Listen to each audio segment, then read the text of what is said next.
Hello everyone. कल हमने Rydberg formula देखा था। आज हम रिडबर्ग फॉर्मूले से रिलेटेड क्वेश्चन सॉल्व करेंगे। ठीक है, चलो। पहला क्वेश्चन है, लाइमन सीरीज की फर्स्ट लाइन की तरंगदैर्घ्य बताएं। ठीक है बेटा, ये आपसे पूछ रहा है कि जो लाइमन श्रेणी बनती है उसकी जो फर्स्ट लाइन होती है यानी कि प्रथम रेखा, उसकी तरंगदैर्घ्य क्या होगी। ठीक है ना, चलो सॉल्व करते हैं।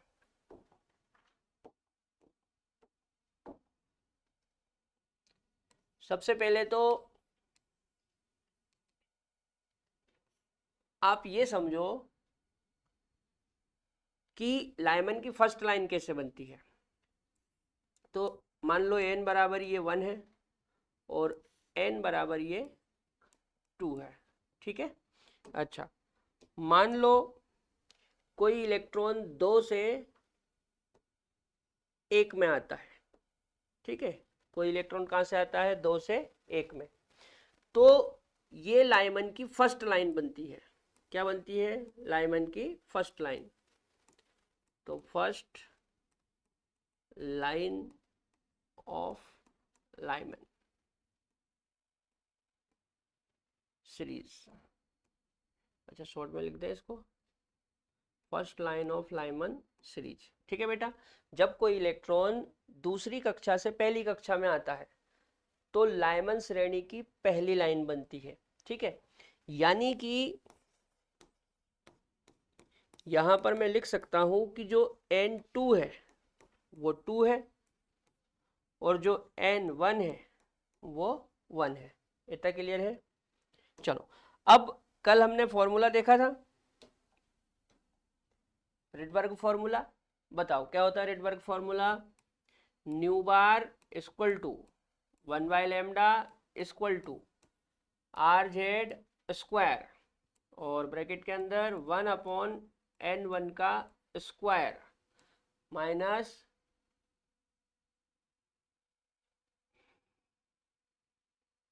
1/N1 का स्क्वायर माइनस 1/N2 का स्क्वायर।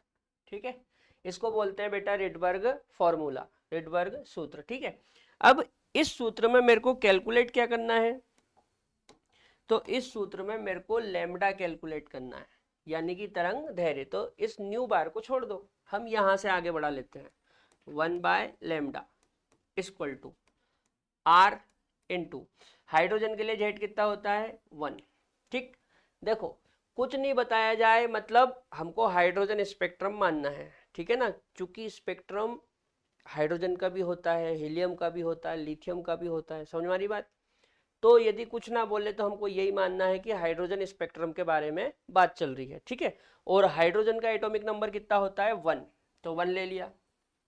अब 1 N1 कितना है 1, तो 1 का वर्ग हो जाएगा और N2 कितना है 2, तो 2 का वर्ग हो जाएगा। ठीक है, चलो 1/λ इक्वल टू आर। 1 का वर्ग तो 1 ही होता है, यहाँ पे भी 1 का वर्ग 1 हो जाएगा और 2 का वर्ग कितना होता है 4। ठीक है, तो 1/λ इक्वल टू आर इंटू 1 और ब्रैकेट के अंदर 1/1 माइनस 1/4। पहले इतना नोट करो।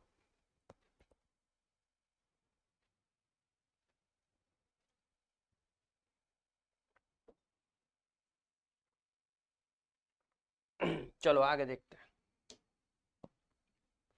तो यहाँ पे आया था 1/λ इक्वल टू आर इंटू 1 और ब्रैकेट के अंदर क्या था 1/1 माइनस 1/4। ठीक है बेटा, अब इसको सोल्व करते हैं। तो 1/λ इक्वल टू आर का 1 में गुणा करूंगा तो आर ही आएगा। अब यहाँ क्या करना, देखो यहाँ पे जब इसको सोल्व करना है तो ऐसे सोल्व करेंगे, 4 का आप 1 में गुणा करो। ठीक है ना, और इस 1 का इस 1 में गुणा करो और फिर इस 4 का इस 1 में गुणा कर देना। ठीक है ना, ये इसको सोल्व करने का सबसे सरल तरीका है। 4 का इस 1 में गुणा हो जाएगा, 1 का इस 1 में गुणा हो जाएगा और इस 4 का इस 1 में गुणा हो जाएगा।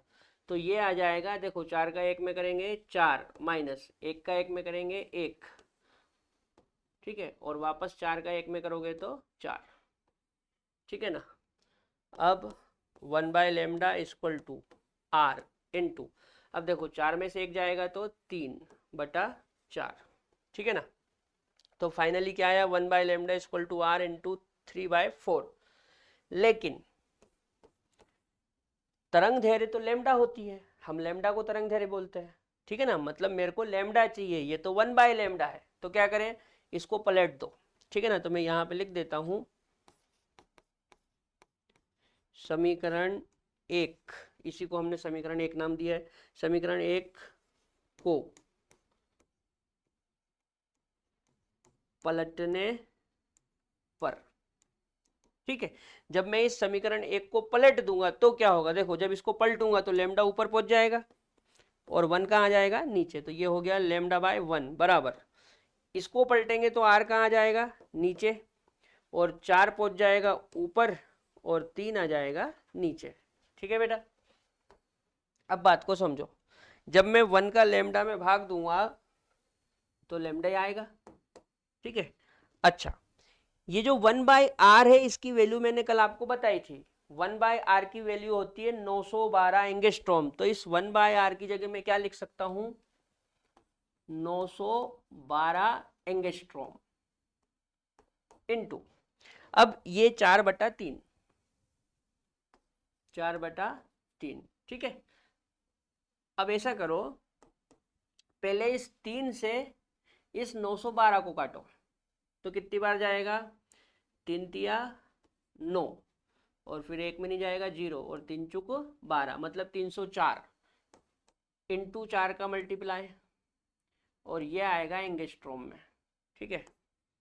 अब 4 का गुणा कर दो, 4 चुक 16 की 6 हाथ का आया 1, 4 का 0 हम करेंगे 0 और 1 जोड़ेंगे 1, और 4 तिया 12, मतलब ये आया 1216 एंगस्ट्रॉम। कितना आया, 1216 एंगस्ट्रॉम। लेकिन तरंग दैर्घ्य तो मीटर में होती है, एंगस्ट्रॉम में भी होती है, लेकिन उसका एसआई यूनिट मीटर है, ठीक है ना। तो मीटर में कैसे करें, तो 1216 इंटू 10 की घात -10, 1216 इंटू 10 की घात -10, ये बन गया बेटा मीटर। जब एंगस्ट्रॉम को मीटर बनाना हो तो 10 की घात -10 का गुणा कर दो, तो एंगस्ट्रॉम क्या बन जाएगा, मीटर। तो मेरा फाइनली आंसर क्या आया, लैम्डा इक्वल टू 1216 इंटू 10 की घात -10 मीटर, ठीक है। ये लाइमन श्रेणी की फर्स्ट लाइन की तरंग दैर्घ्य आ गई, नोट करो।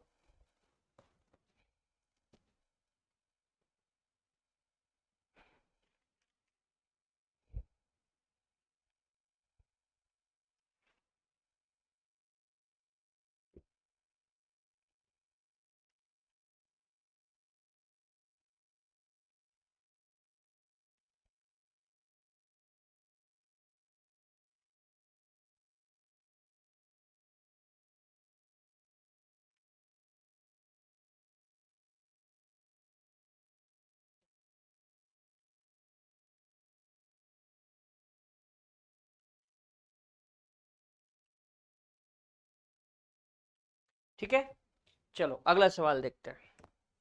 अगला सवाल है, बामर सीरीज की फर्स्ट लाइन की तरंग दैर्घ्य बताएं। मतलब ये आपसे बामर श्रेणी की जो फर्स्ट लाइन होती है उसकी तरंग दैर्घ्य पूछ रहा है, ठीक है। चलो सोल्व करते हैं।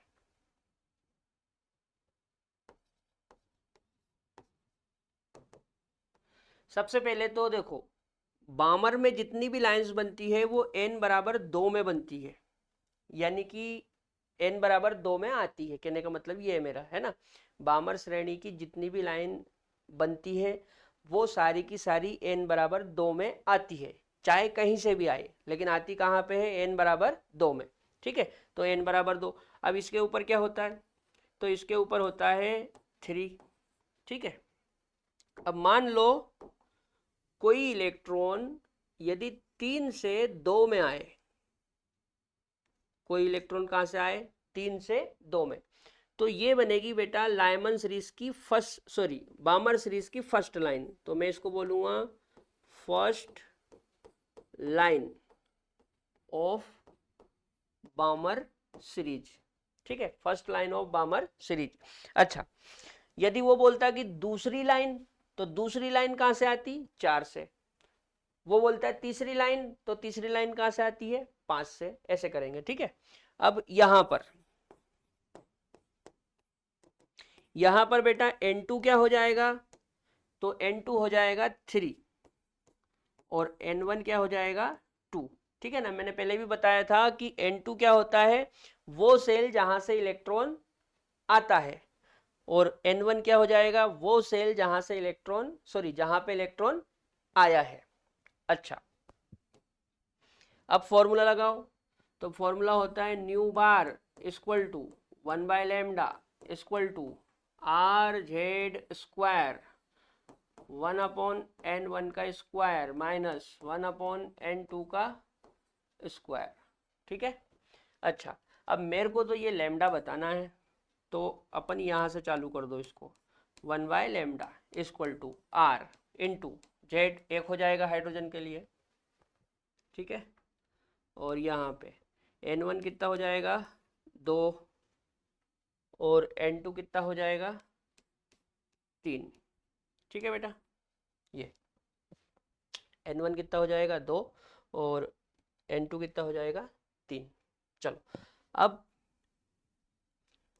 1/λ इक्वल टू, एक का वर्ग एक ही होता है और r में मल्टीप्लाई करेंगे तो r आ जाएगा।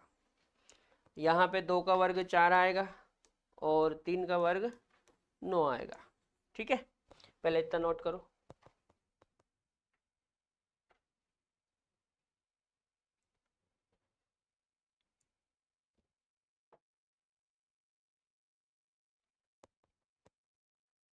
चलो आगे देखते हैं।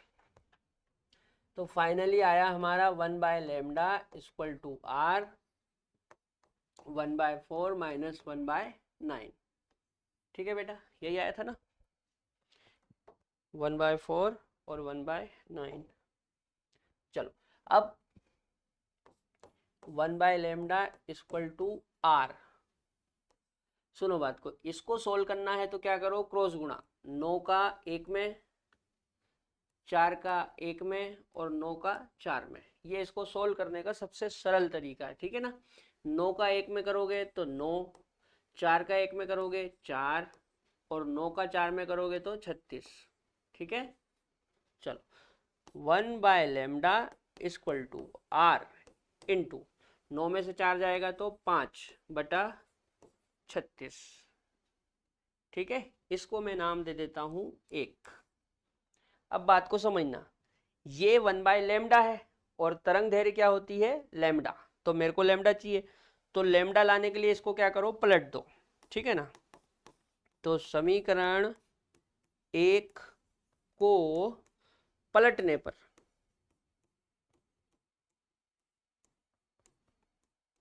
समीकरण 1 को पलटने पर, समीकरण 1 को पलटेंगे तो लैम्डा ऊपर पहुंच जाएगा और 1 कहाँ जाएगा, नीचे। ठीक है, अब इधर का पलटेंगे तो R नीचे आ जाएगा, 36 ऊपर जाएगा और 5 नीचे आ जाएगा। ठीक है ना बेटा, जब पलटते हैं तो पूरा ही पलटते हैं ना, ऐसा नहीं कि केवल लैम्डा को पलट दिया, ये पूरा पलटाएगा। तो लैम्डा ऊपर पहुंच गया, R नीचे आ गया, 36 ऊपर पहुंच गया और 5 नीचे आ गया। क्लियर। अब क्या करें, देखो, 1 का लैम्डा में भाग दोगे तो लैम्डा ही आएगा, तो लैम्डा इक्वल टू, अब ये देखो, ये 1/r है और 1/r की वैल्यू मैंने बताई थी 912 एंगस्ट्रॉम, तो ये हो गया 912 एंगस्ट्रॉम इंटू 36/5, 36/5। अब क्या करें, अब या तो आप पहले 36 का मल्टीप्लाई कर लो, फिर 5 से अपन भाग लगा देंगे, नहीं, चलो करते हैं, यहाँ कर ले, 912 इंटू 36 कर लो पहले। ठीक है, 6 दून 12 की 2, हाथ का आया 1, 6 एकम 6 और 1 7, फिर 6 नमक का 54, फिर यहाँ पे क्रॉस, 3 दून 6, 3 एकम 3 और 3 27।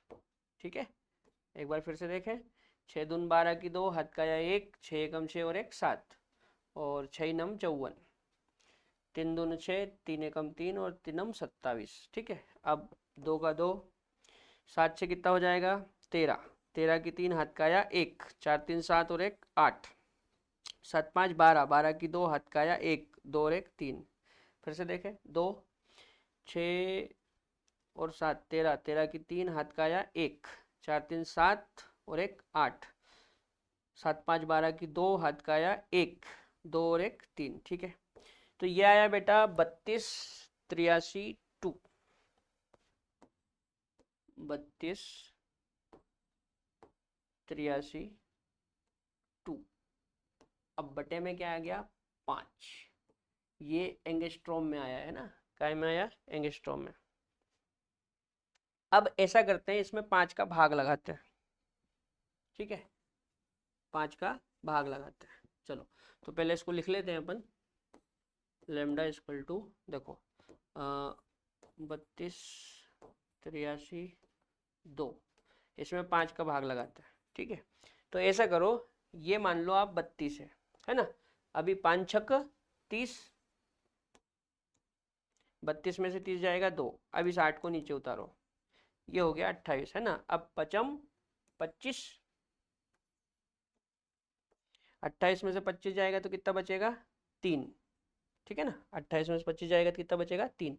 अब इस 3 को उतारो, ये हो गया 33, फिर 5 छक 30, अब 33 में से 30 जाएगा तो कितना बचेगा 3 है ना।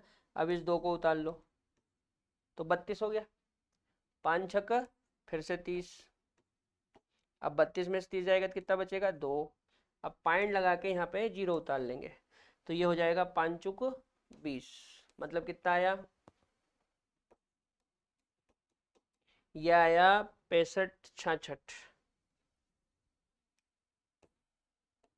65 66.4 एंगस्ट्रॉम। कितना आया 65 66.4 एंगस्ट्रॉम। ठीक है बेटा, अब ये तो आंसर एंगस्ट्रॉम में आया। मीटर बनाने के लिए क्या करेंगे, तो 65 66.4 एंगस्ट्रॉम को मीटर बनाने के लिए 10 की घात -10 का गुणा करते हैं, तो ये आपका बन गया मीटर। ठीक है ना, और यही हमारा आंसर है। ठीक है, मतलब बामर श्रेणी की जो पहली लाइन होगी उसकी तरंगदैर्घ्य इतनी आएगी। ठीक है, नोट करो।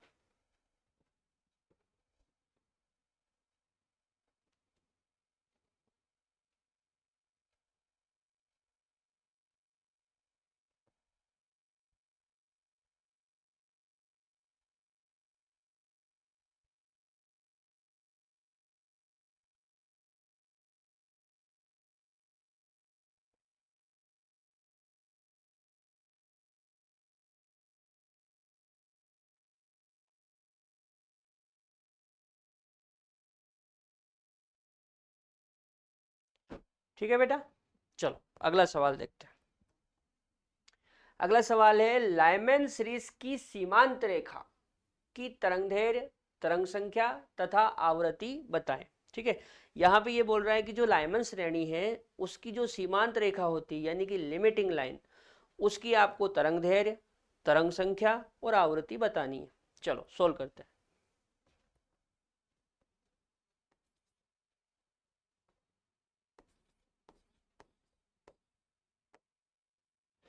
सबसे पहले तो लाइमैन की बात कर रहा है, तो लाइमैन के लिए बेटा जितनी भी लाइन होती है वो सब 1 में आती है। कहाँ पे आती है 1 में। ठीक है, अब 1 के ऊपर क्या होता है, तो 1 के ऊपर 2 होता है, 2 के ऊपर क्या होता है 3, 3 के ऊपर 4, 4 के ऊपर 5, 5 के ऊपर 6, ऐसे चलते जाओ। तो ये कहाँ तक जाएगा, ये जाएगा बेटा अनंत तक। कहाँ तक जाएगा, अनंत तक। ठीक है, यानी कि अनंत सेल हो सकती है। अब लास्ट लाइन या जिसको हम लिमिटिंग लाइन बोलते हैं वो कब बनेगी, वो तब बनेगी जब कोई इलेक्ट्रॉन अनंत से आए। कहां से आए, अनंत से। ठीक है, तो लाइमन की यदि लास्ट लाइन बनानी है तो इलेक्ट्रॉन को अनंत से आना होगा, और कहां पे आना होगा, n बराबर 1 में। ठीक है ना, तो ये हो जाएगी last line of Lyman series.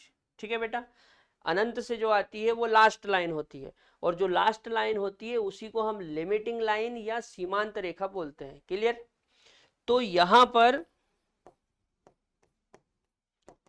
पर मेरे लिए n2 क्या हो जाएगा?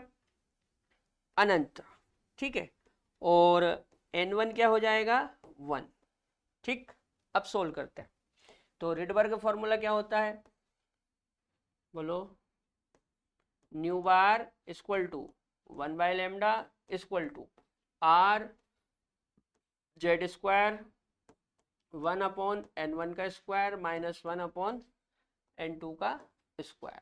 ठीक है बेटा, अब हमको लैम्डा निकालना है। तो 1/λ इक्वल टू आर, जेड वही एक हो जाएगा। अच्छा, n1 कितना है? 1, तो यहाँ पे 1 का स्क्वायर माइनस n2 कितना है? अनंत, तो यहाँ पे अनंत का स्क्वायर। अब बात को समझना है, ये जो चीज है ना अनंत वाली, ये वास्तव में कुछ भी नहीं है बेटा, ये पूरा जीरो है। क्या है? जीरो। ठीक है, तो इसको जीरो मान लो। अब क्या हो जाएगा? 1/λ इक्वल टू 1 का आर में करोगे आर इंटू 1 का वर्ग 1 होगा, और ये जीरो। समझ में आ रही बात? जब भी ऐसा अनंत लो तो इसको पूरा जीरो कर देना, ठीक है, क्योंकि ये जीरो ही आएगा सोल्व करने पे।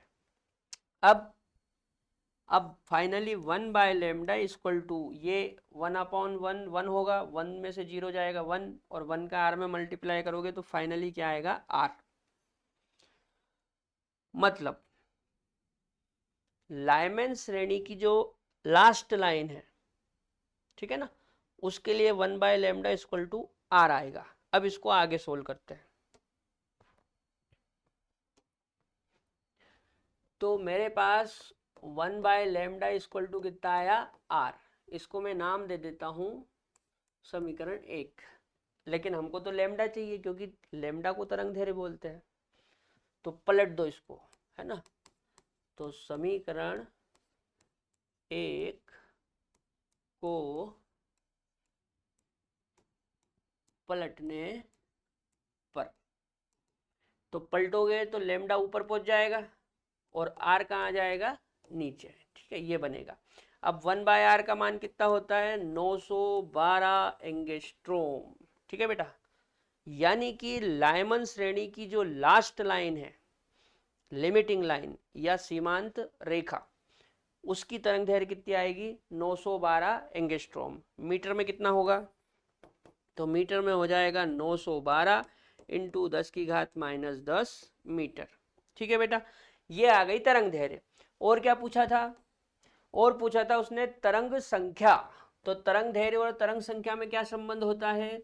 हम लिखते हैं न्यू बार इक्वल टू 1/λ। क्या लिखते हैं हम? Nu bar equal to 1/λ। ये जो न्यू बार है ना, इसी को बोलते हैं तरंग संख्या। और लैम्डा हमने कितना निकाला? 912। तो 912 इंटू 10⁻⁻10 मीटर। क्लियर? अब ऐसा करो, देखो ये 10⁻⁻10 है, ये -10 ऊपर जाएगा तो +10 हो जाएगा। तो ये हो जाएगा 1 इंटू 10⁻10 प्लस का, है ना, और बटे में 912। ठीक, अब बात को समझना है। जैसे 10⁻10, इसका मतलब है कि मेरे पास प्लस की 10 जीरो है। 10⁻10 का मतलब है मेरे पास प्लस की कितनी जीरो है? 10 जीरो। तो 10 में से 3 जीरो इस एक को दे दो, तो ये बन गया 1000। समझ आ रही बात? ये 10 जीरो में से 3 जीरो एक को दे दी, तो ये हो गया 1000। अब यहाँ कितनी बची? 7, और बटे में 912। ठीक है ना। चलो 912 का 1000 में भाग लगाओ, कितना आएगा?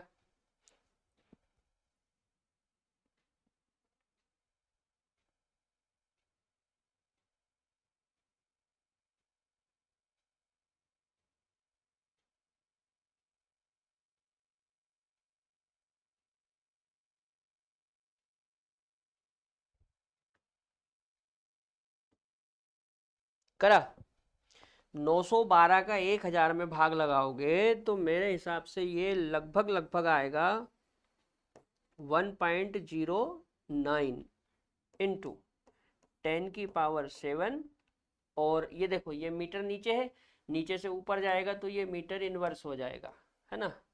ये तो हमारी तरंग संख्या लगभग लगभग कितनी आएगी, 1.09 इंटू 10⁻7 मीटर इनवर्स। ठीक है ना, नोट करो।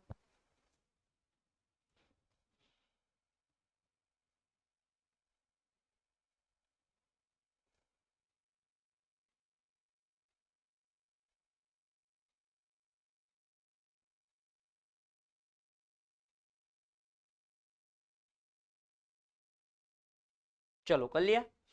तो ये तरंग संख्या भी आ गई। अब एक आखिरी चीज और कैलकुलेट करना हमको, आवृत्ति यानी कि फ्रीक्वेंसी। ठीक है, चलो फ्रीक्वेंसी देखें। तो आप मेरे को ये बताओ कि तरंग दैर्घ्य और आवृत्ति में क्या संबंध होता है।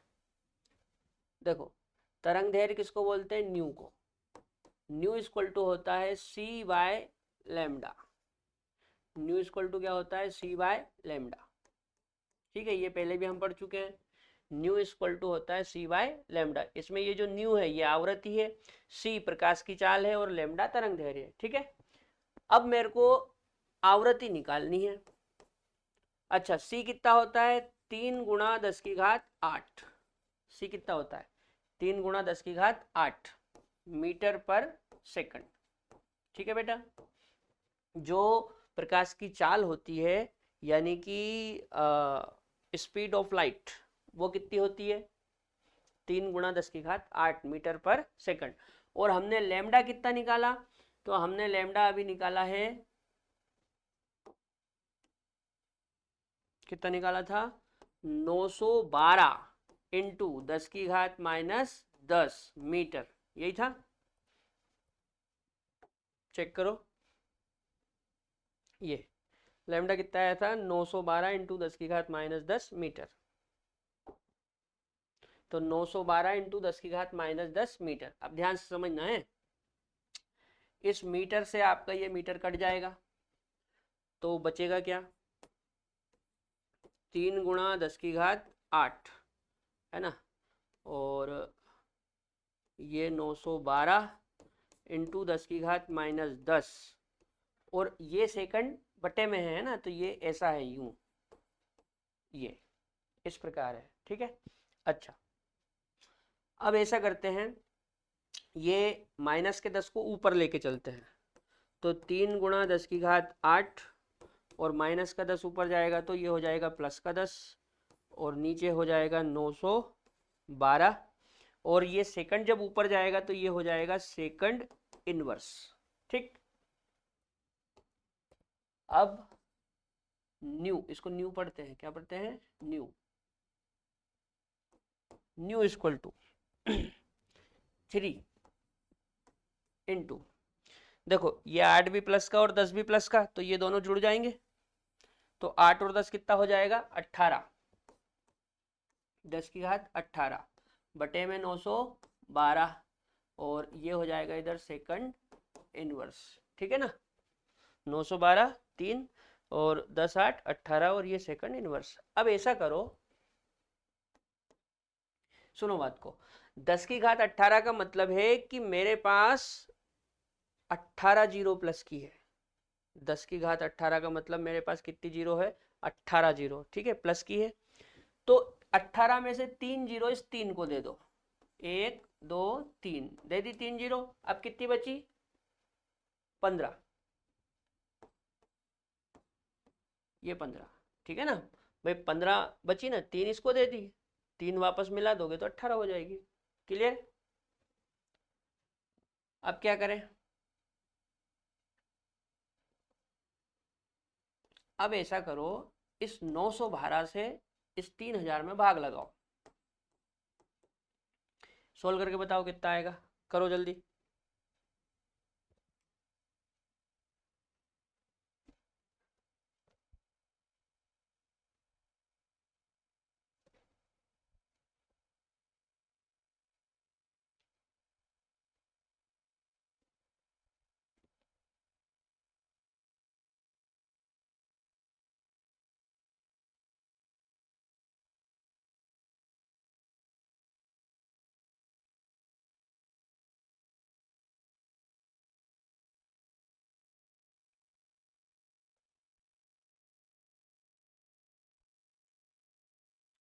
मेरे हिसाब से ये लगभग लगभग आना चाहिए 3.28, ठीक है ना।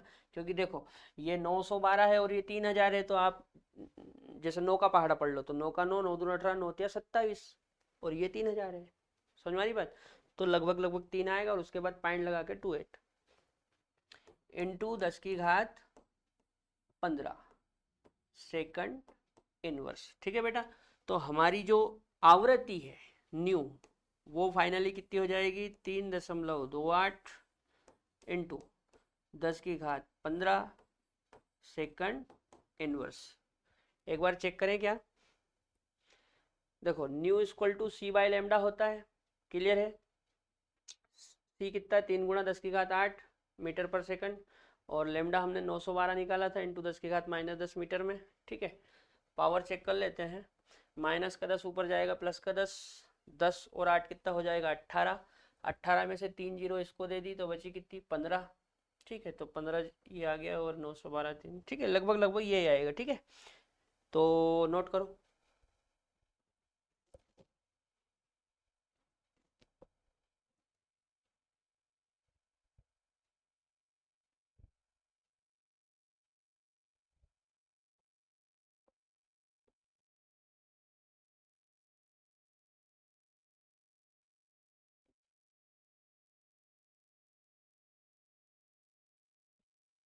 ठीक है बेटा, तो आज के लेक्चर में हमने जो हमारा रिडबर्ग फॉर्मूला है उससे संबंधित प्रश्न सोल्व करें, ठीक है। अब कल के लेक्चर में मैं आपको सिखाऊंगा कि जब इलेक्ट्रॉन नीचे से ऊपर जाता है या ऊपर से नीचे आता है तो एनर्जी में कितना चेंज होता है, ठीक है। तब तक के लिए जय राम जी की।